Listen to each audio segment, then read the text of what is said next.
드라이브! 네, 안녕하십니까. 오늘 전격 친정 방문. 네, 블로터에 왔습니다. 네, 김상범 블로터 대표를 모셔봤습니다. 좀 이상하시죠? 이상하죠. 아주 낯설고 네. 더군다나 이게 도안구 기자님과 같이 인터뷰를 한다는 게 이렇게 어렵게 민망하게 드라이브를 방송하고 있었구나. 고생이 많습니다. 네, 다음부터는 꼬박꼬박 챙겨볼게요. 여러분 좋아요 공유, 성규 아저씨도 좋아요 공유 해줘. 네. 네. 일단 제가 오늘 온 이유가 실제로 이제 그 블로터에서 그 블록체인 프로젝트죠. 네. 레벨 따따따 레벨 파운데이션 네. 그 프로젝트 시작한다고 하셔가지고 레벨이라고 그래서 깜짝 놀래가지고 블록체인? 그러면 이 레벨 프로젝트가 뭔지 왜 이걸 하시는지 좀 얘기 좀 해주시죠. 네. 레벨은 1인 미디어 시대라고 하잖아요. 10년 전에 하신 거잖아요. 1인 미디어 시대라고 하는 10년 전부터. 1인 미디어는 10년 전이었어, 블로터 할 때. 맞아요. 블로터가 시작했던 게 네. 그때 우리 슬로건 1인 미디어를 위한 공동체. 네, 그렇지. 네. 우리가 1인 미디어를 위한 공동체를 만들겠다라고 네. 그 슬로건을 내걸고 시작했던 게 블로터잖아요. 네네. 블로거와 리포터의 리포터. 약자. 네, 그래서 블로거와 리포터를 합친 말 블로터. 우리는 블로터다. 네. 그래서 블로거가 갖고 있는 특정 주제에 대한 아주 집요한 분석력, 네. 또 리포터가 갖고 있는 현장 취재 능력, 이것들이 결합된 새로운 저널리스트, 그걸 블로터라고 불렀고, 네. 그런 블로터들이 특정 조직에서 뭐 대표 또 뭐 직원 이런 관계가 아니라 각각의 블로터가 1인 미디어를 자기의 미디어를 책임지는 편집장이자 발행인이자 이런 독립적인 주체로서 활동하면서 네. 단순히 미디어만 운영하는 게 아니라 그 공동체 내에서 경제 생태계까지, 즉 먹고 사는 문제까지 해결하겠다. 같이 풀어보자라는 생각으로 만든 게 이제 블로터라는 회사였고, 그걸 2006년에 시작했으니까 10년 좀 더 됐어요. 12년? 네. 올해 13년째인가요? 12년째입니다. 네. 12년째. 12년 동안 이제 그 그림을 그려왔는데, 네. 쉽지는 않았지만 또 아직도 여전히 진행 중이고 네. 최종적인 완성품을 만들어내지는 못했는데, 이제 블록체인 기술이라는 걸 만나서 이 블록체인 기술이 우리가 생각했던 이 1인 미디어들의 뉴스 공동체, 이런 형태의 그림에 아주 찰떡궁합인 기술이구나 네. 라는 생각을 하게 됐고, 그렇게 해서 스터디를 하면서 점점 더 확신을 갖게 됐고, 그래서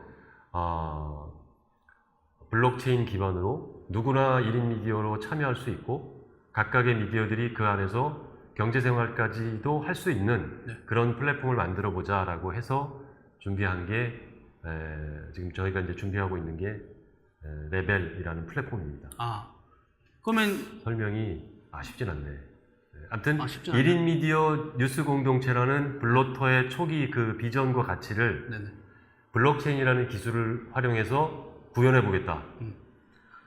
예전에 그러면 그 초기에 하셨던 모델하고 지금 이제 10년이 지나셔서 이제 이런 모델을 다시 또 확장 내지는 이제 실질적으로 좀 더 구체적으로 하겠다 이런 말씀 있잖아요. 그렇죠. 그러면 초기에는 만약에 그 생태계 구성이 어떤 문제 때문에 보시기에 구조적인 문제라든가 이게 있었는데 지금은 이 블록체인 기술을 이용하면 그게 해결할 수 있겠다 되는 거죠. 왜냐하면 옛날 같은 경우는 뻔하잖아요. 그게 또 글을 쓰면 기부료를 주거나 아니면 광고를 받아와야 되거나 이 미디어가 전통적으로 생각할 때 그런 모델이기도 했었고, 그리고 또 우리나라 뭐 블로그 생태계조차도 그런 연합한다고 했다가 다 실패했었잖아요, 초기에. 그렇죠. 그분들도 엄청나게 그냥 불코라든가 여러 개 있었잖아요. 근데 그분들도 이제 그 경제적인 문제 해결을 못했잖아요. 글 쓰는 분을 가능했고, 아예 그냥 업체분들하고 친했던 분들은 다 먹고 사는 영역이 있었고, 그렇지 않은 분들 했었는데, 이게 약간 시간이 지나서 지금 어떤 블록체인이나 이렇게 보면, 그때 못했던 어떤 가능성과 희망이 보인다고 보시는 거잖아요. 네. 이게 이제 조금 이 레벨 프로젝트를 소개하게 되면 1인 미디어들이 독립적인 위치에서 대등한 위치에서 자신의 컨텐츠를 거래할 수 있고 만들 수 있고 뭐 이런 플랫폼이다라고 설명을 드리면 많은 분들이 이제 그런 얘기를 해요. 그럼 먹고 살 수 있는 거야? 여기 들어오면? 그럼 먹고 살 수 있는 문제가 해결되는 거야? 이제 라고 질문들을 하세요. 아, 근데 좀 냉정하게 얘기하자면 같이 만들어 가야 되는 거 아닙니까? 같이 만들어가는 겁니다. 같이. 그러니까 그 플랫폼에 여기 레벨이라는 플랫폼이 있을 때 네. 그럼 난 여기 미디어로 참여할래 그러면 참여하는 순간 막 떼돈을 버는 게 아니죠. 네. 그건 저기 도박이죠. 네. 그러니까 근데 이제 그런 기대들을 하고 하시더라고. 아. 그러니까 그럼 이 플랫폼에 들어오면 내가 어느 정도는 경제적으로 개런티가 되는 거야? 뭐 이런 궁금증들, 그러니까 그런 궁금증을 갖는 건 당연하긴 한데 사실은 그런 궁극적으로는 그런 플랫폼을 만들겠지만 네. 들어오는 순간부터 그렇게 된다 이렇게 생각하는 분들은 조금은 성급한 기대이지 않나. 근데 그렇다고 그 기대를 일시에 무너뜨릴 수도 없고 네. 일단은 이런 관점에서 생각해 보시면 어떨까 싶어요. 저도 그러니까 미디어를 만들어서 네. 먹고 사는 문제까지 해결하기 위해서는 사실은 그건 어떤 기술도 어떤 플랫폼도 당장에 해결해 주지 못합니다. 그렇죠. 네이버에서 글 써도 먹고 사는 건 쉽지 않잖아요. 그렇죠. 그렇잖아요. 네. 다 알고 있는데 네. 왜 우리들한테만 먹여 살려달라는 거야? 이건 제 말이죠, 여러분. 네. 그 현실은 일단 알고부터 시작해야지. 같이 키우는 건데 생태계란 게. 그렇죠. 생태계라는 건 같이 키우는 거기도 하고 만약에 생태계가 아니라 내가 스스로 1인 미디어든 아니면 스타트업 미디어를 만들어서 비즈니스적으로도 지속 가능한 조직을 만들어 가겠다라고 한다면 사실 어떤 기술이든 어떤 플랫폼에 가든 상당 시간의 노력과 시간이 필요합니다. 네네. 네, 그러니까 그 노력과 시간을 이 플랫폼에서 어떻게 보면 좀 줄여줄 수 있는 그런 플랫폼을 만들어 보자라는 게 어떻게 보면 핵심이에요. 네. 그러니까 작은 인력과 조직으로 네네.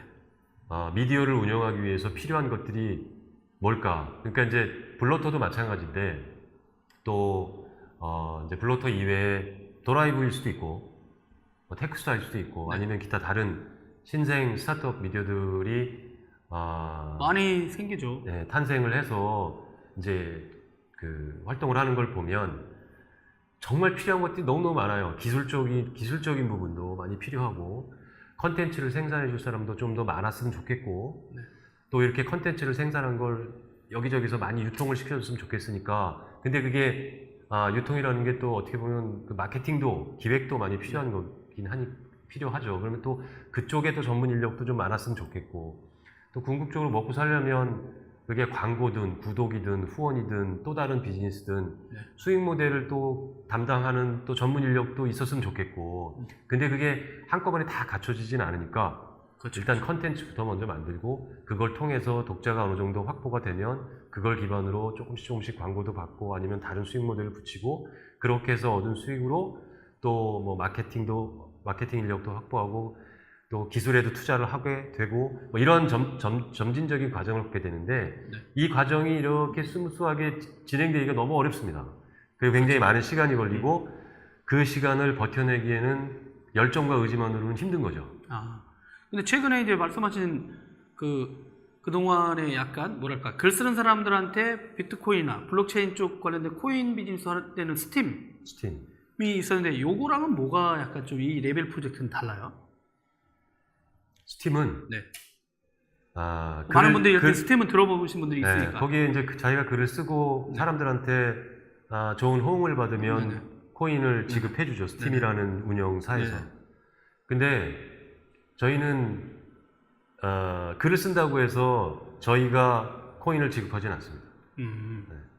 어떤 구조냐면 저희가 생각한 이 레벨 플랫폼의 기본적인 세 주체가 있는데 네. 하나가 이제 컨텐츠를 생산하는 크리에이터, 크리에이터. 뭐 이제 블로거라고 할 수도 있고, 뭐 크리에이터라고 할 수도 있고, 1인 미디어라고 할 수도 있고, 그러니까 이제 컨텐츠를 생산하는 주체죠. 생산자 일단. 네, 생산자. 그리고 또 하나 강력한 또 특히 이제 핵심적인 주체로 저희가 생각하는 게 에디터예요. 에디터. 네, 에디터는 직접적으로 컨텐츠를 생산하는 주체라기보다는 네. 이 크리에이터들이 생산한 컨텐츠를 사주는 사람입니다. 소싱하고 큐레이션 하는데 사요. 에디터가 이 크리에이터들의 글을 사는 겁니다. 이 플랫폼 안에서. 네네. 그러니까 내가 노한구 기자의 가 이제 글을 써서 제 걸 하나도 안 풀리겠네요. 이 플랫폼에 글을 올리면 네. 내가 이거 괜찮다 싶으면 그걸 도 기자 이 컨텐츠 이러이러한 조건으로 내가 살게. 그러면 오케이가 되면 그걸 사서 제가 블로터 블로터 에디터인 거죠, 제가. 그러니까 블로터 에디터니까 블로터에 그 컨텐츠를 올려서 블로터 사이트, 그러니까 블로터라는 미디어를 운영하는 사람인 거죠, 에디터. 그렇게 해서 미디어를 운영하고 또 하나의 주체가 이제 기업들, 광고주입니다. 광고주도 여기에 참여해서 만약에 블로터가 IT 관련된 뉴스를 발행하는 전문 매체로서 나름대로의 고정적인 독자층을 확보하고 있는 미디어다라고 한다면 그곳에 맞는 광고를 또 거래를 하는 겁니다. 이 플랫폼 안에서. 이번에 새로 나온 무슨 카메라가 있다, 디지털 뭐 스마트폰이 있다 이럴 경우에 에디터와 거래를 해서 광고를 올리고 그러면 에디터는 그 광고 수익을 얻고 이 얻은 광고 수익을 다시 컨텐츠를 생산해서 소싱했던 노한구 기자와 쉐어를 하는 겁니다. 레벨 전체가? 아니요. 그 미디어 주체가? 그 에디터, 예를 들면 IT 쪽에서는 블로터가 그런 역할을 하는 거고 굉장히 다양한 분야에서 에디터들이 있을 수 있는 거죠. 이 에디터들이 또 각각의 크리에이터들과 그런 거래를 맺고 또 광고주와도 거래를 맺고 이런 것들이 원활히 돌아갈 수 있는 플랫폼을 만들겠다라는 거죠. 레벨 플랫폼은 그런 플랫폼입니다. 그럼 안에 들어가면은 그런 기사 쓴 분들, 그러니까 창작자, 크리에이터도 있고 크리에이터는 에디터들도 그런 걸 볼 수 있고 어느 글이 왔는지. 맞습니다. 그럼 어떤 분은 운이 좋게 대박 나면 여러 곳에도 갈 수 있습니다. 예. 난 내 독자가 있으니까 어차피 독자들이 다 겹친 건 아닐 수 있으니까. 그렇죠. 예. 그리고 영역이라는 게 너무 다양하잖아요. 네, 너무 많죠. 예. 우리가 이제 IT만 하고 있지만 스포츠, 연예부터 음식 또 여행 기본적으로 컨텐츠를 생산하고 또 그걸 큐레이션하는 사람들이 어찌됐건 그 컨텐츠를 유통하고 그걸 결국 독자가 소비하는 데까지 필요한 나름의 기여를 한 건데 그 기여에 대해서는 그게 많든 적든 기본적으로는 보상을 하는 보상 시스템이 기본적으로는 갖춰줘야 되겠다라고 생각을 한 거죠. 그리고 그 거래를 예를 들어 이 플랫폼 운영하는 플랫폼사에서 컨텐츠를 올렸다고 보상을 해주는 게 아니라 그걸 가져가서 직접적으로 혜택을 본 에디터가 크리에이터에게 보상을 해줘라. 그리고 크리에이터들은 광고주로부터 보상을 받아라. 요 세 주체가 서로 대등한 관계에서 자기 이익에 충실해서 동등하게 거래를 맺고 그 거래에 따라서는 분명하게 보상을 하자라는 거죠. 그리고 그 보상 체계, 그 보상 수단은 이 안에서 돌아가는 레벨 코인이라는 그러니까 블록체인 시스템에서 기본적으로 돌아가는 토큰 이코노미를 활용해서 자체적인 암호화폐를 발행해서 그걸로 서로 보상을 주고받을 수 있게 하자. 하시면은 ICO를 하게 되면 목표 액수 같은 게 지금 현재는 150억 정도를 예상하고 있습니다. 150억이요? 오, 150억? 네. 멋진데요? 목표죠. 150억. 네. 근데 이게 말씀을 듣다 보면은 이런 고민들은 저도 옆에 지켜보거나 얼마 전에도 이제 미디어 스타트업한테 지원하는 사람들을 봤더니 그럼 모델하고 어떻게 하라고만 하지 실제 사이트 다 혼자 만들잖아요. 각자 알아서 하거든요. 네. 그러니까 또 그런 사람들 만들어야 되고 그러다 보니까 이거 듣다 보면은 어떻게 보면 이게 여러 사람이 같이 쓸 수 있는 CMS 같은 느낌도 들기도 하고 맞습니다. 거래 마켓도 들어가 있는 거고 또 갖다 보면 미디어에 이제 좀 그 몸담고 있었던 사람들은 다들 아실 거예요. CMS라는 게 컨텐츠 매니지먼트 시스템. 어찌 보면 어떤 관점에서 보면 이 레벨 플랫폼은 굉장히 고도화된 거대한 CMS 시스템이라고 볼 수도 있어요. 그러니까 이 안에서 디지털 컨텐츠를 제작할 수 있는 기본적인 기능과 서비스를 제공을 하는 거고요. 기본적인 CMS 기능에 컨텐츠의 거래 기능까지 갖춘 그런 아주 정교하게 잘 짜여진 CMS 시스템을 만들어 보겠다라고 이해하셔도 될 것 같아요. 왜 이 CMS라든가 전반적인 이 혁신이 필요하다고 더 생각하신 거예요? 특히나 이제 새로운 미디어라는 건 이제 대부분 뭔가 종이를 찍거나 종이로 신문을 발행하거나 뭐 잡지를 찍거나 이러진 않을 거 아닙니까? 대부분의 이제 온라인 미디어, 새로운 뉴 미디어는 이제 대부분이 이제 온라인 미디어일 그렇죠. 것이고 또 그런 곳에 관심이 있고 또 열정이 있고 재능이 있는 친구들은 정말 많이 많잖아요. 있어요. 예. 근데 그런 친구들이 다 똑같이 또 자기 자체적으로 CMS를 개발한다고 또 거기에 빠지고 돈 들이고 이러느니 좋은 CMS 시스템이 있다면 재능만 발휘할 수 있으면 되는 거죠. 컨텐츠를 만들 수 있는 사람은 거기서 그 시스템을 활용해서 컨텐츠를 만들면 되고, 또 만들기만 하는 게 아니라 만들어진 컨텐츠를 거래까지 할 수 있는 그런 CMS라면 네네. 완전히 아주 꿈 같은 이야기일 수 있지만 아주 드림 오브 드림 같은 CMS이지 않겠느냐. 근데 충분히 가능하다고 생각해요. CMS 지금 아까 어디 얘기했죠? 굉장히 해외 글로벌하게 보면 미디엄도 CMS라고 볼 수 있는 거죠. 다시 엄청 웹 에디터기도 하죠. 그렇죠. 네. 웹 에디터를 혁신하니까 또 난리 나고. 맞습니다.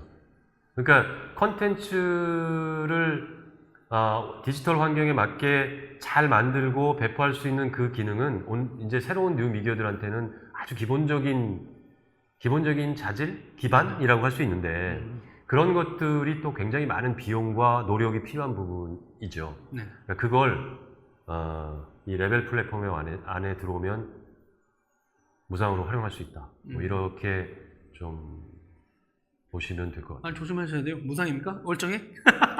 무상입니다. 진짜요? 네. 초기에 들어오는 파트너들은 특히 초기 정착 지원금까지 제공할 예정입니다. 우리도 들어가야겠는데? 네, 들어오십시오. 근데 궁금한 게 이제 우리나라 같은 경우는 그러니까 미디어들이 실험을 자꾸 하지만 네이버라는 가장 강력한 유통 채널을 갖고 있는 회사가 있잖아요. 네. 그리고 그러니까 많이 알려지게 되려면 일단 검색이라든가 네. 그 유통 플랫폼을 통해서 해야 된다고 사람들이 다 생각하고 있잖아요, 지금. 또 많은 미디어들이 네이버를 버리고 싶어도 버릴 수도 없고, 트래픽이라든가 현실적인 문제 때문에, 검색되는 문제. 그리고 또 블로그도 또 그 네이버가 다 생태계를 또 잘 꾸렸잖아요. 그러면 이런 유통 구조를 물어보실 거 아니에요? 유통. 그럼 거기 이쪽에다 참여하는 분들의 콘텐츠는 어떻게 유통되는 건지 또 궁금하거든요. 그건 그 에디터의 정책이죠. 그 미디어들의? 네. 그건 에디터들이 각자 판단하고 노력할 일인 거죠. 네. 그러다 거기서 뜬 그 필자를 네이버가 몰래 전화해가지고 우리로 와요 이렇게 하면 어떻게? 그건 남존 일만 시키는 거예요, 잘못하면. 발굴해가지고. 그렇게 시작도 안 했는데 그렇게 벌써 해서 그런 얘기 걱정하는 것도 웃기긴 하네요. 그건 또 그 필진이 판단할 일이죠. 그 필자가. 그래도 떴단 얘기라 또 대박은 난 거네. 그렇죠. 그렇게 보면 되죠. 그래서 자꾸 이게 네이버와의 무슨 경쟁 관계 이렇게 구도로 꼭 게임이 보지 안 되죠. 않아도 어떻게 무슨 경쟁이야. 여기 다회 축에도 안 되는데. 그렇긴 한데 기본적으로 성격이 달라요. 그러니까요. 네이버는 네네. 포털이잖아요. 흔히 얘기하는 네. 포털. 네. 그러니까 정보들이 쌓여 있는 곳이고 레벨이라는 플랫폼은 정보가 쌓여야 되는 플랫폼이라기보다 정보를 만드는 사람들이 이 안에서 기술과 컨텐츠를 교류하는 공간. 이렇게 보셔야 되지 않을까 싶어요. 어떻게 보면 새로운 어떤 고민을 하고 있는 미디어를 만들려는 분들, 그런 맞습니다. 분들끼리는 참여하다 보면 자연스럽게 또 그렇죠. 아이디어들을 서로 공유하게 되고. 핵심적으로 저희가 핵심 주체를 에디터라고 생각했던 건, 상정해 놓은 건, 에디터는 뭔가 컨텐츠를 제작만 하는 게 아니라 미디어 비즈니스를 자기만의 정체성을 가지고 하고 싶은 사람들이 기본적으로는 에디터들인 거죠. 에디터라고, 그런 사람들을 에디터라고 부르는 거죠. 그러니까 이제 작지만 이런 작은 에디터들의, 저도 이제 겪어봤으니까 늘 하게 되는 고민은 좀 더 제대로 된 강력한 CMS가 있었으면 좋겠다. 그리고 또 하나가 컨텐츠를 잘 생산하고 있는 저런 그 필진들의 컨텐츠를 가능한 많이 확보했으면 좋겠다. 싸게? 뭐 전 싸게. 싸게. 저는 안 주기도 해요. 싸게. 사람들이 욕을 해. 그렇지. 왜냐하면 술사 대신 난. 줄 수 있는 충분한 자금을 확보하지 못한 뉴미디어들이 많기 때문에 많죠. 처음에는 제대로 컨텐츠 보상을 하기 쉽지 않잖아요. 그러니까 약속은 하지. 우리가 이렇게 해서 네네. 콘텐츠 주면 나중에 잘 되면 그렇지, 잘 되면. 그때 학계라지만 잘 되는 미디어가 없는 거 아니야. 블로터 잘된 쉽지 거 아닐까? 않으니까. 블로터 정도가 그나마 조금 됐다고 하지만 쉽지 않은 거거든요. 그리고 이게 성장할수록 점점 더 많은 컨텐츠 생산자들을 필요로 해준단 말이죠. 근데 그런 사람들을 확보할 수 있었으면 좋겠다. 그리고 충분히 공정하게 보상을 해주면서 컨텐츠를 받았으면 좋겠다라는 욕심이 있는 거잖아요. 네네. 그러니까 아주 잘 만들어진 CMS로 컨텐츠를 잘 만들어 보고 싶고 또 좋은 1인 미디어들의 컨텐츠를 지속적으로 소싱해 보고 싶고 더 욕심을 내자면 그렇게 해서 미디어를 만들어서 독자들과 소통을 잘해서 우리 미디어의 독자가 어느 정도 확보가 된다면 여기에 광고들이 자연스럽게 따라와 주면 좋겠다 라는 게 미디어들을 하는 사람들이면 뭐 장기적인 로드맵일 수 있지만 그림을 그리고 있는 거거든요. 근데 이 플랫폼 안에 그 세 주체가 각각의 그런 목적을 가지고 들어와 있다라고 한다면 어떻게 될까? 컨텐츠를 만드는 사람은 내가 나중에 잘 되면 줄게가 아니라 일단 컨텐츠를 올려놓고 내 컨텐츠는 최소한 이 정도는 줄 수 있는 에디터들이 있으면 좀 사주세요 라고 자기 컨텐츠를 팔 수 있고 에디터들은 저런 컨텐츠 정도라면 살 수 있겠네? 그런 거를 원하는 자기 컨텐츠를 올리고 조건을 달아서 마켓에 올려놓은 컨텐츠 제작자들이 굉장히 많네? 그럼 이 중에서 내가 소싱만 하면 되네? 라는 그런 컨텐츠 확보, 에디터 입장에서 보면 컨텐츠를 확보하는데 너무너무 반가운 일이고 더군다나 CMS라는 걸 갖추고 있고 그런데 거기에 광고주들도 이 플랫폼의 주체로서 참여를 하고 있는 거죠. 그래서 보시기에 그 광고주들이 선한 광고주들만 있는 건 아니잖아요. 이 광고도 알고 마찬가지. 계시나? 20몇 년 하셔가지고 내 거 좋은 것만 쓰는 사람만 하거나. 그리고 뭐 네. 약간 문제점을 하고 좀 객관적으로 쓰는 사람들한테 우리나라는 별로 광고주들이 좋아하진 않잖아요. 네. 근데 그건 이제 미디어 시장이 약간 좀 왜곡되어 있는 측면이 있어서 그런 건데 30년간 곡이 안 풀려. 이 플랫폼은 어찌 보면 네네. 진짜 우리가 이 레벨 플랫폼의 나름대로의 슬로건은 네네. 미디어 생태계를 해체하고 기존의 미디어 생태계를 해체하고 무서운데? 재구성하겠다라는 이야기인데 그건 굉장히 뭐 그냥 선언적인 구호에 그치는 게 아니라 네네. 지금 현재 있는 미디어 생태계가 갖고 있는 기본적인 질서, 구조, 시스템을 기본적으로 바꿔보자는 거예요. 그러니까 아까 지금 그런 것도 해당되는 거지. 광고주가 기본적으로는 뭐 트래픽 많이 나오는 저 네이버에나 광고하지. 이렇게 조그만 뭐 에디터들이 이렇게 독자 몇 명 모아놨다고 거기에 광고 하겠어요? 할 거다 이거지. 그리고 하게 만들어야 된다 이거지. 그리고 기업들도 분명히 그럴 거라고 생각을 하고 있는 거죠. 네.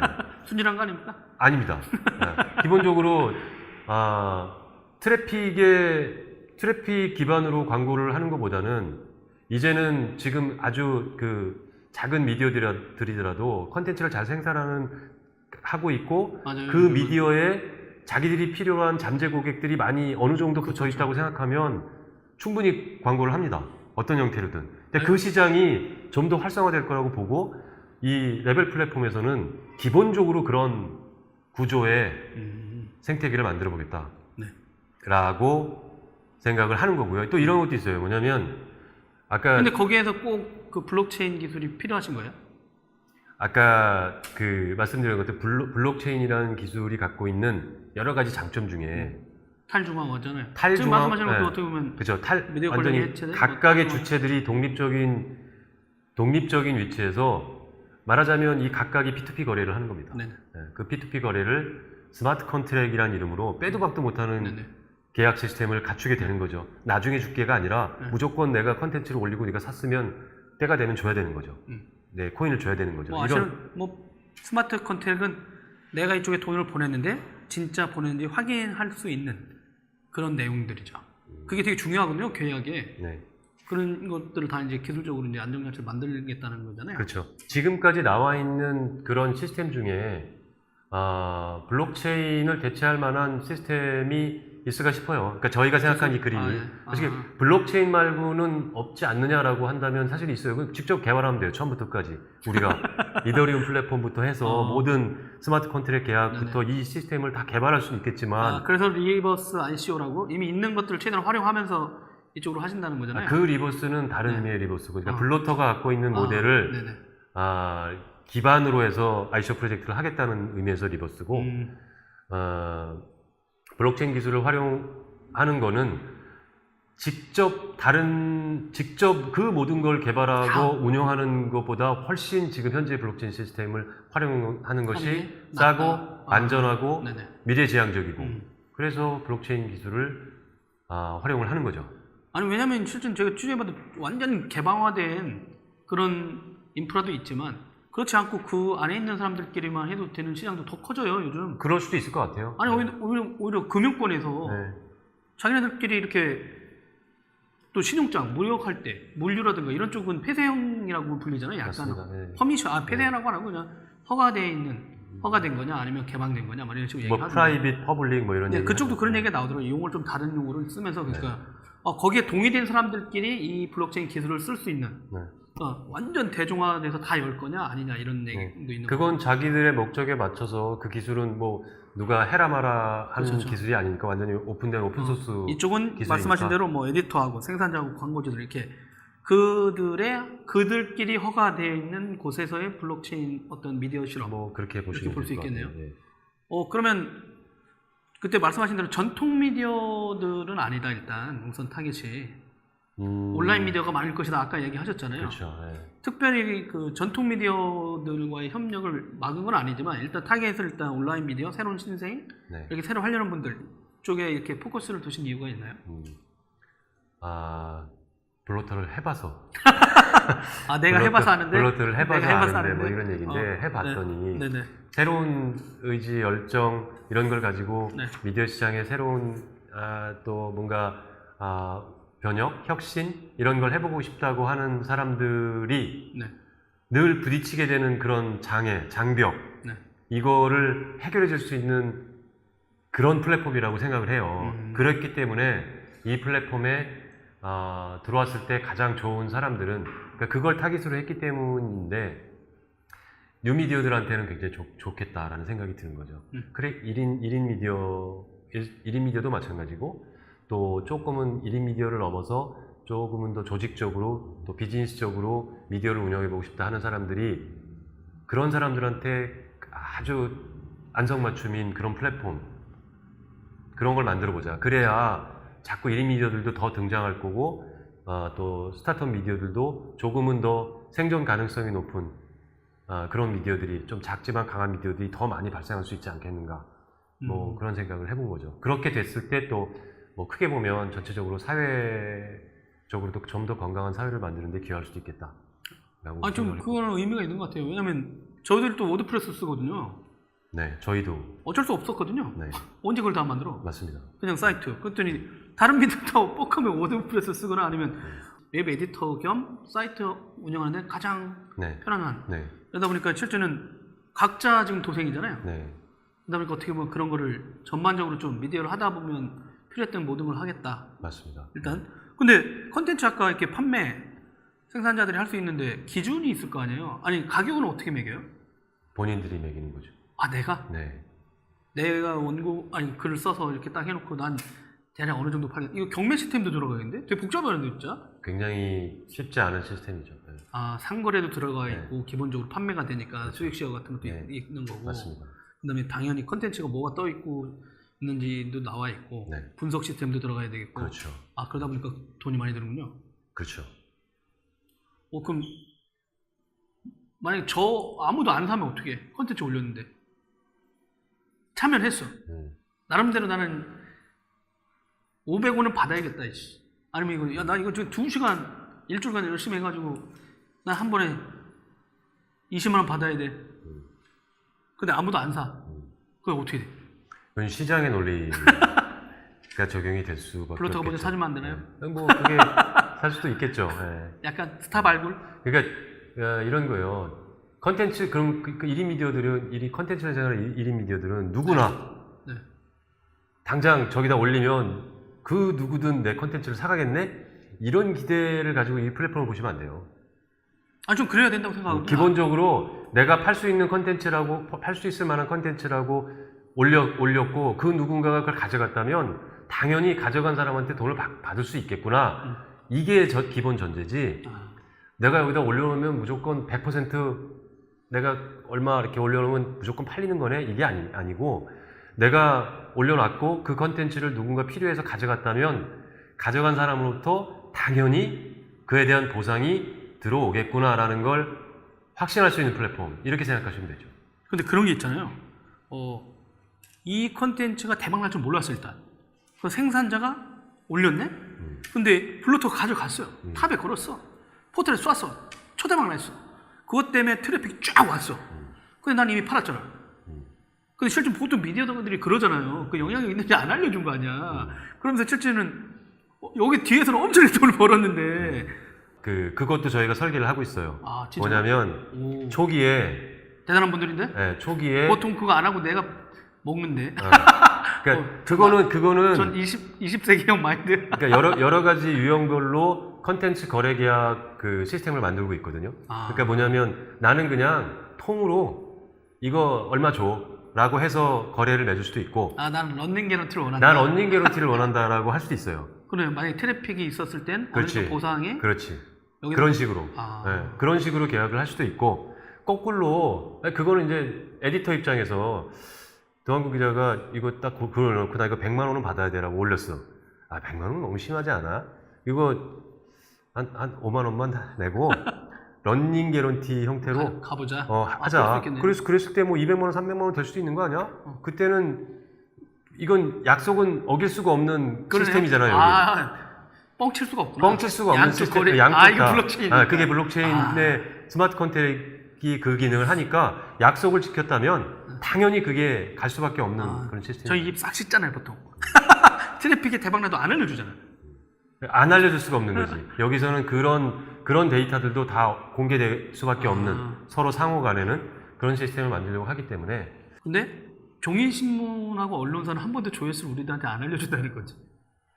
아시죠? 그게 무슨 말인지. 많이 보셨나요? 라고 하면은 일단 주먹이 먼저 날라오잖아요, 우리나라 미디어는. 아니, 감히 이것들이 조회수를 보겠다고? 이게 우리나라 미디어 분들이 갖고 있는 기본적인 생각 아닌가요? 네, 맞아요. 근데 그것도 공개되어야 되거든요? 다 서로 간에는 기본적으로 투명하게 공개하도록 돼 있습니다. 이렇게 네이버 같이 하나의 통합된 사이트에 모든 에디터의 글들이 이렇게 섞여서 보여진 포털 사이트 같은 형태의 그림을 생각하시면 안 돼요, 또. 그렇죠. 네. 그냥 각자 여기 있는 에디터라는 사람들은 그냥 각자의 사이트를 운영하는 겁니다. 이게 통합된 네이버처럼 한 곳에 그 컨텐츠들이 다 모여있는 사이트를 상상하시면 안 돼요. 물론 그런 플랫폼도 저희가 만들긴 할 거예요. 왜냐하면 블러터 같은 경우에는 이 레벨이라는 프로젝트에서 제공하는 이 CMS를 에디터 버전으로 다운받아서 내 사이트를 만들 수 있어요. 근데 이걸 만들기에 이런 것조차 부담스러운 에디터들이 있을 수 있어요. 네. 그런 사람들을 위해서는 별도의 웹서비스 형태의 그런 공간도 만들려고 합니다. 거의 클라우드 사업자인데요? 그렇죠. 일종의 클라우드 서비스라고 봐도 돼요. 근데 요거 그런 서비스도 있지만 기본적으로는 에디터들은 에디터를 위한 레벨 버전을 다운받아서 자기 사이트를 운영하는 거고, 크리에이터는 크리에이터 기반의 CMS 이 레벨 소프트웨어를 다운받아서 자기 모바일이든 PC에서 컨텐츠를 제작하면 됩니다. 우리가 설계했던 기본 설계도에 보면 또 하나가 뭐냐면 여기엔 다양한 서드파티 개발업체들이 참여할 수 있도록 그런 구조를 만들려고 합니다. 그래서 번역일 수도 있고 또 다른 형태의 이런 컨텐츠 비즈니스, 미디어 비즈니스 또는 이 미디어 환경을 더 다채롭고 건강하고 강력하게 만드는 데 필요한 기술들이 있다면 언제든 들어올 수 있는 그런 오픈된 개방 환경으로 만들려고 설계를 하고 있어요. 이쪽에 만약에 참여하면은 이 가치는 어떻게 산정해요? 레벨이라는 이 코인의 가격? 코인이 별도 반영이 되잖아요, 이제. 네, 반영이 되죠. 근데 만약에 나는 일단 코인으로 받게 되잖아요. 네. 레벨에 몇 코인. 근데 처음에 참여했다가 받았어, 코인을. 이거 현물로 해야 되잖아. 그런 때도 있잖아요. 지금 현재로는 현금화할 수 있는 방법은 거래소. 거래소에. 네, 거래소밖에 없죠. 앞으로는 이 이제 블록체인이 다양한 형태로 확산이 될 거고, 저는 거래소 이외에 또 이 생태계 안에서 또 다른 형태의 가치 있는 교환이랄까? 메커니즘들? 그러니까 사용할 수 있는 뭔가 또 다른 서비스들을 계속 붙일 수 있다고 생각해요. 네. 붙이려고 하고 있고. 그러니까 내가 받은 코인으로 여기서 광고를 내 거 광고도 할 수 있고, 또 필요한 서비스를 용역이나 서비스를 구할 수도 있고, 이 안에서도 그 코인을 가지고 자기가 필요한 것들을 이 안에서는 당연히 할 수 있는 것이고, 어떻게 보면 현금화하는 거는 거래소를 통해서 현재로서는 어차피 지역 화폐 운동하고도 약간 비슷하긴 할 수 있고 비슷하다고 볼 수 있죠. 개념은 어떻게 그럴 수 개념은 있겠네요. 그렇게 볼 수 있는 거죠. 이게 더 커지면 레벨 코인 생태계가 더 커질 수도 있고 그렇죠. 어떻게 보면 다른 코인들하고의 관계들도 확장이 될 수도 확장이 있겠네요. 될 수도 많이 있고. 쪽에 모이고 네, 이렇게 맞습니다. 하면 네. 그러니까 아마 그런 형태는 계속 발전할 거라고 생각해요. 네. 그러니까 이제 지금 어마어마하게 많은 화폐들이 이미 탄생했잖아요. 네네. 그 화폐들 간에 또 화폐들 간의 거래도 지금 이미 이루어지고 있지만 그렇죠. 이게 좀 더 원활하게 진행이 된다면, 예를 들어 레벨 코인을 가지고 저쪽 서비스에 가면 또 뭘 살 수 있대. 그럼 네네. 이걸 가지고 가서 활용할 수 있는 방법. 그건 이제 거래소에서 환전해서 가는 게 아니라 이 플랫폼과 플랫폼 간의 그런 직접적인 거래 시스템을 만들 수도 있을 거라고 생각해요. 그 기본적인 생각은 지금도 하고 있어요. 그래서 저희 파트너 중에 광고 네트워크를 블록체인 기반으로 준비하고 있는 곳이 있는데, 거기는 이제 그 안에서 또 별도의 코인 시스템, 토큰 시스템을 만들고 있단 말이죠. 그럴 수도 있죠. 광고주들 입장에서 보면 뻥치는 고객들이 많잖아요. 네. 광고 시스템으로 돌려서 어떤 데 클릭하는 경우도 있잖아. 민망하지만. 맞습니다. 그래서 우리는 너무 트래픽 위주로만 하니까요. 맞아요. 실제는 트래픽 위주로 가는 건 이 문제가 기사 있어요. 콘텐츠의 어떤 가치를 자기네들 걸로 안 내세우잖아요. 우리나라는. 우리는 무조건 그냥 자기네 편하니까 다른 거 생각이 싫으니까 그냥 트래픽 딱 주세요라고 하는데, 다른 나라는 이미 이쪽 독자들은 그런 트래픽이 안 나오는데. 기본적으로 만약에 기업의 입장에서 저기에 이 정도의 금액으로 광고를 해도 되겠다라는 기준이 트래픽이라고, 지금 거의 대부분 트래픽인데, 근데 그걸로만 했죠. 그냥. 트래픽이라고만 하면 사실 그거밖에 그게 주요 수익이고 그거밖에 없다고 한다면 살아남을 수 있는 미디어 별로 없어요. 결국은 그 컨텐츠의 가치는 그 컨텐츠에 호응해주는, 어찌 보면 열렬한 독자를 얼마나 확보하고 있느냐, 그거겠죠. 그래서 그 어떤 독자들이 어떤 성향을 가지고 어느 정도 이 미디어에 방문하고 있고 참여하고 있느냐가 사실은 그 미디어의 가치가 돼야 되는데, 그죠? 네. 그리고 그게 기업들 입장에서 봐도 뭐 10만, 20만 뭐 이런 트래픽보다는 뭐 1,000, 2,000명의 독자들이 있더라도 저 사람들 중에 10%가 나의 잠재 고객이고 결국엔 그 고객이 될 수 있다라고 한다면 광고하겠죠. 이제 그런 것들을 보여주는 때가 됐고, 기업들도 점차 그렇게 가고 있다고 생각해요. 그러면 이제 분석도 하실 거잖아요. 네, 그렇죠. 분석 기능도 제공해야죠. 그러다 보면은 이 우리나라 개인정보보호법이 되게 빡빡하거든요. 실제로. 우리도 빡빡했는데 해외도 지금 빡빡하게 나오고 있어요. 유럽에서도 GDPR이라고 해가지고. 지금 페이스북부터 해서 인터넷 서비스하는 회사들은 유럽이 정한 규제에 따른다고 지금 난리 났고, 이런 개인정보 같은 경우는 향후 어떻게 돼요? 아무 생각 없는 거예요? 합법적인 수준에서 해야죠. 아니, 이게 불법이고 그러니까. 이게 문제가 있다고 하는 정도를 할 수는 없는 거니까. 연합이 되다 보면 사용자가 많아질 수 있다는 단순한 생각을 일단 해본 거예요. 하지만 이 생태계에 있는 분들이 개별적으로 했더니 이 광고주들의 매체퍼가 안 생기는 거지. 그렇지만 지금 레벨 프로젝트에 들어와 있는 보면은 에디터 중에 에디터들은 되게 많아. 잘 돼 있어. 여기에 광고를 했으면 좋겠어. 그러면 오히려 보면 이쪽에서도 그럼 오히려 레벨 단에서 그 개별 에디터들도 그 광고주들 만나긴 하겠지만, 말씀하신 대로 광고주도 들어온다고 하니까 전반적으로 그런 상황을 또 알려줘야 되잖아요. 어느 곳에 어느 고객이 있다라고 하다 보면, 그러다 보면 자연스럽게 이제 개인정보라든가 독자정보라든가 이런 것들이 광고주들한테든 누구한테든 오픈이 돼야 되는 상황이 발생할 수도 있고, 한편으로는 여기에다가 레벨 프로젝트는 자기가 사람이 워낙 많아. 대박 난 거죠. 그래서 여기랑 통하면 쭉 이 에디터에 쫙 퍼지는 광고들도 편하긴 하잖아요. 개별 에디터를 찾아다녀서 하느니 아예 레벨 프로젝트 단에다가 우린 광고를 차라리 연계약을 맡겠다. 대신 이런 가이드만 지켜달라. 그리고 그런 결과는 우리도 같이 볼 수 있으니까 화면에 보여달라. 이럴 수는 있잖아요. 그렇죠. 그런 것 때문에 한번 여쭤본 네. 거죠. 그럼 네. 네. 레벨에 참여하고 싶은 이 에디터들은 어떻게 신청하면 돼요? 이 프로젝트에 참여해야 돼? 투자? 아니요. 아니면 그냥 들어오면 돼요. 원래 그러니까 이 레벨 프로젝트가 ICO 하는 거랑 좀 별개로? 만들어지면 그냥 들어와도 되는데 아. 이 프로젝트 그러니까 지금 현재 단계에서는 네. 저희한테 연락을 주시면 같이 우리 파트너군을 만들어서 계속 같이 뭐 좀 더 같이 머리를 맞대 보면 부족한 부분도 있을 수 있고 하니까 그런 부분에 대한 논의도 같이 진행을 했으면 싶고요. 네. 그렇게 이제 저희가 이제 공식적으로 미디어 파트너를 저희가 같이 조만간 모시겠습니다라고 발표를 할 거거든요. 네. 그렇게 됐을 때 초기에 참여하시는 분들한테는 저희가 이제 모금하는 총 ICO 금액 중에 일정 부분을 아예 미디어 발전 기금 형태로 초기 에디터들한테 이 플랫폼의 정착 기금 같은 그런 컨셉으로 지원을 해드리려고 합니다. 무조건 들어가야겠는데. 근데 이게 ICO를 하시게 들어가 되면 있을걸요 이미? 그래요? 네. ICO를 하면 어차피 누군가 투자하려는 분도 있잖아요. ICO에 그렇죠. 참여하는 분들. 네. 그분들을 위한 어떤 일정은 어떻게 되는 거예요? 저희가 이제 그것도 이제 공식적으로 발표를 할 텐데요. 네네. 아니 인터뷰하고 다 하셨는데 아직 공식적으로 발표는 아직? 어느 날 딱 ICO 한다 이거? 사실은 지금 하고 있어요 이미. 네, 이미 이제 숨어 있는 큰 손들이 큰 손들과 이 투자 단계 기본적으로 ICO의 투자 단계가 이렇게 단계가 있더라고요. 네네. 그래서 보통 프라이빗 또 프리 그렇죠.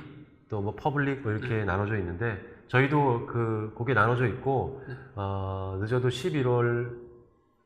11월에는 11월 말까지는 전체 퍼블릭 세일을 끝내는 걸로 지금 잡고 있고 이미 프라이빗 세일은 이제 진행을 하고 있죠. 이제 여기저기 투자 설명도 다니고 있고 계속 만나고 있습니다.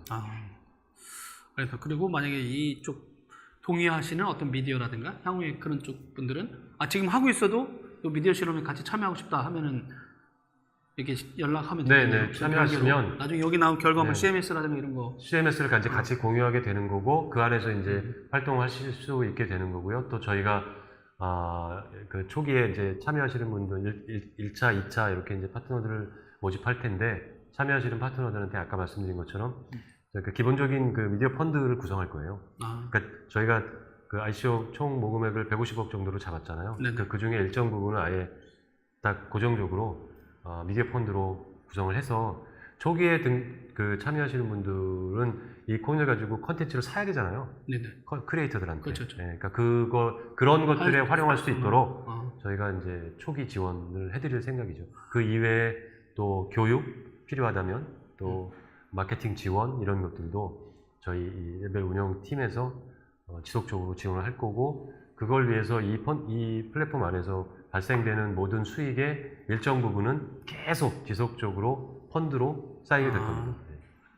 그리고 막상 이렇게 얘기하다 보니까 그런 것도 다른 이쪽 생태계 아까 말한 서드 파티들이 들어올 수 있는 게 되게 많은 것 같아요. 엄청 많죠. 왜냐면 저희들도 이런 라이브를 하잖아요. 네.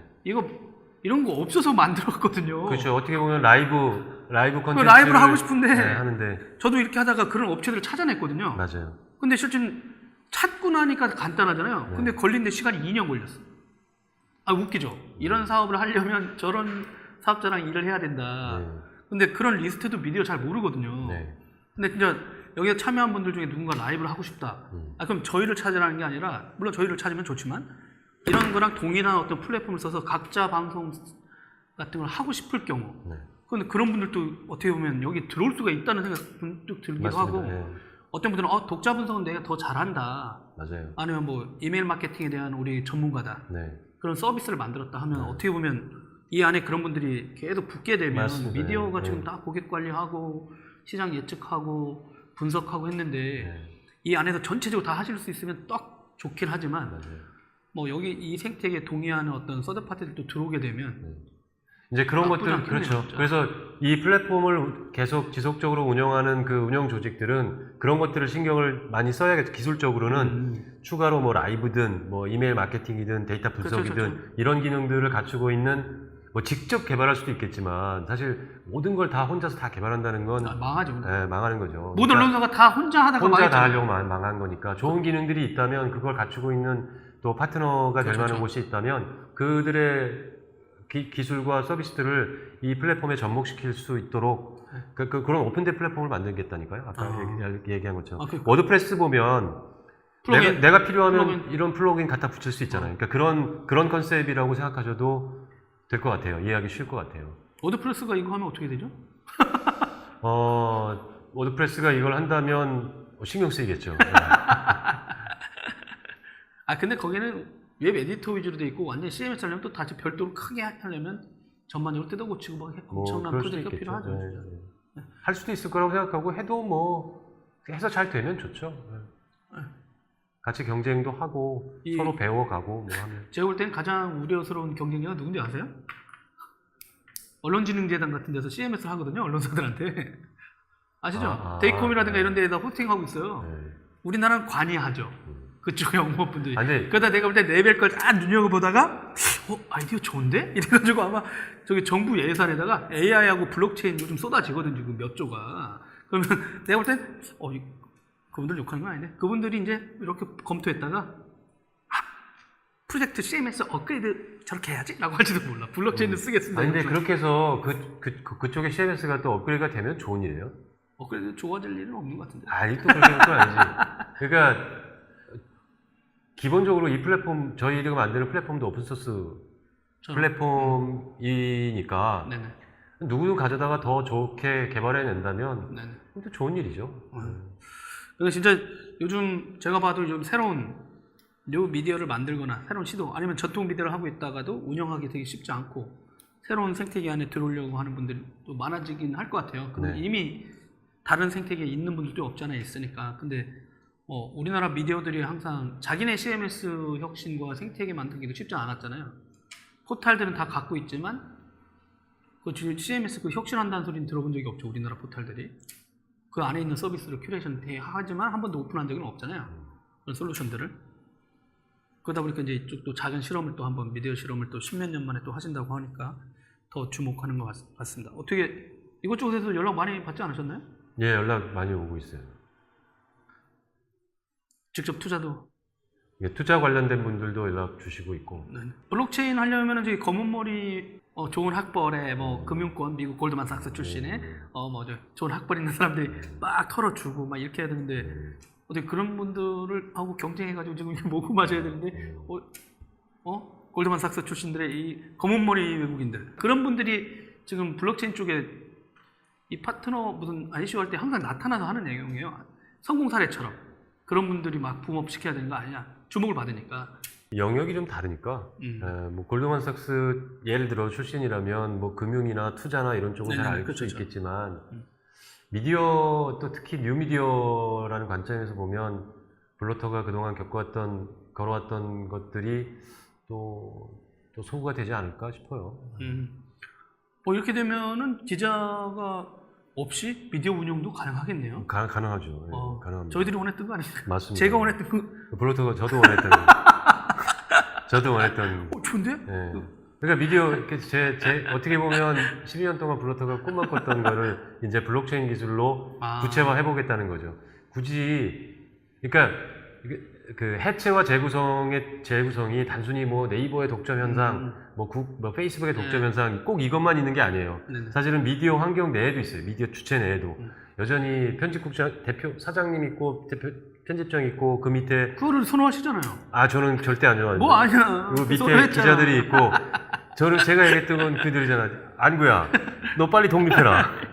누구야? 빨리 독립해라. 내가 언제까지 너희들 먹여 살기 힘들어. 저 사장님이라고 해서 막 월급 주고 이런 관계가 아니라 그러니까 미디어를 생산하는 조직 내부도 그런 중앙화된 또 이렇게 위계 질서를 갖춘 중앙화된 그런 시스템이 아니라 컨텐츠 생산자와 에디터와 그 비즈니스 조직을 운영하는 사람들 간에 어찌 보면 완전히 새로운 관계가 구성될 수도 있어야 한다. 미디어라는 조직 자체가 크든 작든 그 조직 자체도 전통적인 그런 시스템 구조가 아닌 새로운 구조의 시스템을 바뀌어야 된다. 근데 그렇게 생각하죠. 정보를 다루다 보니까 계속 위에 올라갈수록 점검할 게 많아가지고 계속 오히려 민주적이지 않잖아요. 조직상 하이라키가 될 수밖에 없는 그렇죠. 구조잖아요. 미디어 조직 자체가 오히려 그렇게. 근데 정보를 다루는 조직들은 대부분이 그런 것 같은데요. 아니 그러니까 정보를 다루다 보니까 가짜 정보가 날아갈 수도 있고 하다 보니까 책임 문제가 계속 나오다 보니까 근데 과연 이렇게 수평적인 상황에서 그런 게 잘못하다가 에디터가 가짜 뉴스 쓰는 순간 끝나는 거 아니에요, 거기는. 어찌 보면 지금에 있는 기존 언론들도 가짜 뉴스 거의 90% 써내죠. 그분들이 써내죠. 90%라고 하면 안 되고. 유통되는 가짜 뉴스는 대부분이 유명한 미디어들도 있는데. 그러니까 그런 관점에서 본다면 그건 괜한 걱정일 것 같아요. 우리 이게 블러터 처음 시작할 때 블로거와 리포터가 합성된 블러터인데 이게 새로운 조직이야. 그러니까 블로거 기반의 새로운 미디어, 이제 앞으로 이런 시대가 될 거야. 막 이렇게 얘기를 하면 일단 첫 번째 반응이 야, 블로거를 가지고 어떻게 미디어 만드냐? 그래서 아니 왜 못 만들어? 그러면 야, 블로거 글들 봐. 얘네들 무슨 어디 신변 잡기 이런 얘기나 쓰고 있고 아주 굉장히 주관적이고 심지어 편파적이기까지 그렇죠. 하고 막 욕하고 막 비문에 야 이런 블로거들을 가지고 어떻게 미디어를 만들겠다는 생각을 하냐 라고 했었죠 다들. 네. 그때 제가 그랬어요. 네. 그래서 독자들이 전통 미디어를 떠나서 일로 오는 거다. 이 사람들이 그게 독자들이 원하는 콘텐츠다. 그렇다면 그게 너희들이 우리 전통적인 미디어는 이 콘텐츠를 배워야지. 야, 이게 무슨 미디어에 올라갈 수 있는 콘텐츠도 아닌데라고 그렇게 얕잡아 볼 일이 아니다. 콘텐츠의 문제를 발생시키는 건 사실은 1인 미디어들보다 전통적인 미디어들이 더 사건 사고를 많이 쳐요. 그렇죠. 파장이 또 장난이 아니죠. 그런데 문제를 항상 이 1인 미디어나 블로거나 이런 작은 미디어들이 가짜 뉴스를 생산하고 저작권 문제가 있고 그렇죠. 이렇다고 자꾸 공격을 하는데 사실은 진짜 큰 문제들은 전통적인 미디어들이 더 많이 만들고 있다고 생각해요. 그건 걱정할 일이 아닌 것 같아요. 그러면 이 많은 지금 1인 미디어들이 컨텐츠 생산하고 있는 1인 미디어나 흔히 얘기하는 집단지성이나 이런 것들이 이미 다 철퇴를 맞았겠지. 근데 보시니까 또 그런 게 어떤 경제적이든 어떤 기술적으로도 블록체인이 계속해서 검토하시다 보니까 진짜 이게 그것까지 가능할 수 있겠다라고 하셔서 이제 네, 지금은 아직 완벽하지는 않지만 지속적으로 페이크 뉴스 체크하는 그런 기술 개발도 계속 하고 있고 이런 기술들을 적극적으로 수용을 하려고 해요. 우리가 지금 다 만들어놨어 이건 아니니까. 그렇죠. 어차피 ICO가 한다는 거를 어떤 걸 한다고 해도 그 가치에 대해서 투자를 받는 거잖아요. 맞습니다. 네, 그래서 그걸 만들려고 하는 사람들의 경험, 비전, 가치 이런 것들을 가지고 일단은 팔아보는 거죠, 솔직히. 블러터가 그동안 해왔던 이걸 가지고 이런 그림으로 이런 기본적인 설계를 갖춘 플랫폼을 만들려고 합니다. 그걸 설명드리고 있는 거죠. 언제 정도 오픈이 되는 거예요? 지금 목표는 올해 11월까지 ICO를 이제 끝내고 네네. 이미 기본적인 설계 작업하는 이런 작업이 시작됐어요. 프로토타입? 네. 프로토타입이 아니라 개발자들이 이제 본격적인 개발에 앞서서 과업 변경 준비하고 어디에 어떤 정도의 기능들이 좀 필요하면 되겠다는 그런 기본적인 조사 작업과 인력 또 일정 이런 것들을 하는 작업은 이미 시작됐고요. 11월에 ICO가 끝나고 나면 이제 본격적으로 이제 개발 작업이 들어갈 거고, 저희가 목표로 한 건 내년 4분기 안에 일단 이런 겁니다라고 하고 보여드릴 수 있는 1차 버전이 이제 출시가 될 겁니다. 이제 목표를 그렇게 잡고 있죠. 2019년 9월에 약간 맛배기는 볼 수 있겠네요. 그때는 맛보기는 볼 수 있을 거예요. 알겠습니다. 그리고 이제 그 전에 일단 저희 레벨.파운데이션 사이트에 가시면 개념적으로만 설명드린 것 같은데 백서가 영문 또 우리나라 말 다 있어요. 세계 버전은 영문은 아직 없는 것 같아요. 영문이 없었나요? 영문은 지금 이게 백서도 좀 이뻐야 된대요. 그래서 디자인적으로 이게 전문가의 그렇죠. 손길을 거치고 있고 또 하나가 이제 전문가의 손길이 끝나면 이제 법무적으로 네네. 혹시 문제가 있을 수 없는가를 또 검토를 합니다. 그래서 그 작업을 아직 영문은 아직 안 끝났어요. 그래서 한글 버전의 백서, 네네. 사실 여기 보고 계신 분들은 한글 버전이 편하실 테니까 한글 버전에 우리가 지금 생각하고 있는 이 레벨 프로젝트, 레벨 플랫폼을 어떤 형태로 좀 만들려고 하는지 좀 구체적인 실행 계획들이 그 안에 담겨 있습니다. 한번 보시고, 아까 말씀드린 것처럼 미디어에 관심 있는 분들은 미디어 파트너로서 참여해 주시면 언제든 환영이고, 또 이 프로젝트를 통해서 투자자의 입장에서 이 프로젝트가 괜찮겠다 싶으시면 언제든 불러주시면 가서 투자 설명해 드릴 거고요. 궁극적으로는 이 플랫폼이 지금 블러터가 소유하고 있는 플랫폼이 아닙니다. 이 플랫폼은 블러터가 딱 만들어지고 나면 이거 블러터 거, 블러터가 만든 거니까 일로 들어오세요, 이런 컨셉이 아니라 이 플랫폼은 블러터 외부에 만들어지는 그 누구도 소유하지 않는 플랫폼입니다. 그래서 블러터도 이 플랫폼이 만들어지면 원 오브 댐으로 들어갈 거고, 물론 이 플랫폼을 처음에 설계하고 운영하고 만드는 데까지는 블러터가 참여를 하겠지만, 사실 이 플랫폼이 잘 돌아간다고 하더라도 이 플랫폼에서 뭔가 수익이 발생해서 우리가 얻게 되는 건 없어요. 플랫폼이 잘 돌아가기만 하면 성공인 거예요. 이 안에 참여한 플레이어들이 어느 정도 점점 많아지고 그 안에서 아주 자연스럽게 컨텐츠 거래가 이루어지고 하게만 되면 사실 저희는 성공이거든요. 그러니까 이 플랫폼은 기술적으로는 완성된 이후에 완전히 오픈소스 플랫폼으로 오픈을 할 거고요. 거버넌스, 그러니까 이 플랫폼을 운영하는 거버넌스와 관련된 것도 여기 참여하는 주체들이 자율적인 운영위원회를 구축해서 결정하고 실행할 수 있도록 그런 거버넌스 시스템도 갖추려고 합니다. 이 부분도 아주 기본적인 설계안이지만 저희 백서에 다 거버넌스 담겨 물어봐야 있어요. 되는데 시간이 너무 오래됐어요. 네, 오래된 거 아니에요. 시간이 되게 빨리 가네. 네, 여러분, 오랜만에 블러터 와가지고 블러터가 하려는 레벨 프로젝트 알아봤는데 내가 김남문 대표님이 이렇게 할 얘기가 남아있다라고 하는 건 십몇 년 만에 처음입니다. 오늘 시간 내줘서 고맙고. 마지막 멘트 같은 거 해도 되나요? 그럼요. 네, 마지막. 그러니까 오늘 이제 드라이브의 컨셉이 뭔지 알았죠, 이제? 네, 어떤 건지 알 것 같아요. 그래서 제가 드리고 싶은 얘기는, 초기에 이제 이런 이야기를 아주 처음에 이제 구상하고 생각하고 막 했을 때는 이제 주변에 있는 지인들이 그 ICO 뭐 사기 아냐? 뭐 블록체인 그거 뭐 돌아가지도 않는다는데 그 뭐 말도 안 되는 이런 말씀들을 많이 하셨는데, 저희가 10년 넘게 진짜 블러터가 생각했던 그 1인 미디어 뉴스 공동체, 새로운 미디어 환경, 이게 좀 더 건강한 사회를 만드는데 기여를 해야 된다. 그것이 바로 저널리즘의 역할이다라는 생각을 한 번도 버린 적이 없어요.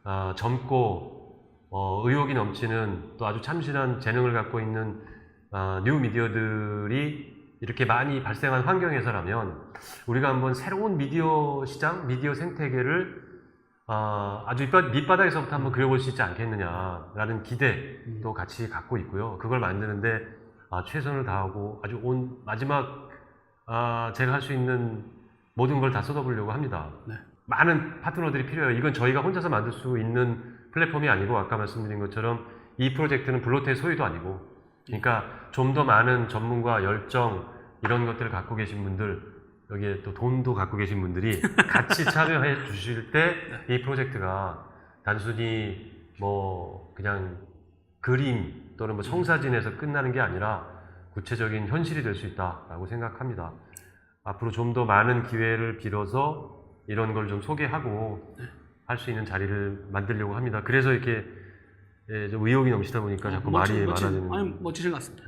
네, 그러면 오늘 드라이브 이제 블러터 김상문 대표님 미디어의 블록체인 실험 레벨 많은 관심 좀 가주시고, 혹시 또 참여하실 분들은 적극적으로 참여해 주시기 바랍니다. 그러면 다음에 못다한 얘기를 조만간 한번 9월에 다시 한번 보시도록 하겠습니다. 여러분 고맙습니다. 안녕. 이렇게 끝내는 건가요? 네. 안녕. 도라이브 테크 수단은 저녁이 있는 삶을 위한 댄디한 화상회의 서비스 구름이 행복창업지원센터 SK서울 캠퍼스와 함께합니다. 후원 문의는 테크수다 페이스북 메신저로 연락 주십시오.